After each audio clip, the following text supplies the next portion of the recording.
একদিন ছোট্ট হনুমানজি আকাশের দিকে তাকিয়ে দেখলেন লাল টুকটুকে একটা বড় ফল ঝলমল করছে। তিনি খুশিতে লাফিয়ে বললেন, আহা, কি সুন্দর পাকা ফল!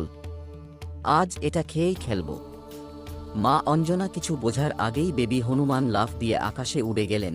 সেই ফলটা আসলে ছিল সূর্যদেব, কিন্তু ছোট হনুমান তো জানেন না, তিনি সূর্যকে এক কাণ্ডে মুখে পুরে নিলেন।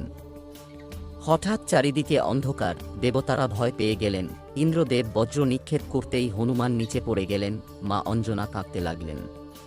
সব দেবতা তখন বেবি হনুমানকে আশীর্বাদ দিলেন। কেউ দিলেন অমরত্ব, কেউ অসীম শক্তি, কেউ জ্ঞান ও সাহস। সূর্যদেব হেসে বললেন, আজ থেকে হনুমান আমার প্রিয় শিষ্য। এইভাবেই ছোট্ট হনুমান তাঁর অসীম শক্তি আর সাহস দিয়ে সবাইকে অবাক করে দিলেন, আর হয়ে উঠলেন আমাদের প্রিয় বীর হনুমানজি। বন্ধুরা, তোমাদের যদি আমার এই ছোট্ট গল্পটা ভালো লেগে থাকে, তাহলে এখনই চ্যানেলটি সাবস্ক্রাইব করো, ভিডিওটা লাইক দাও আর তোমার বন্ধুদের সঙ্গে শেয়ার করতে ভুলবে না। জয় শ্রীরাম।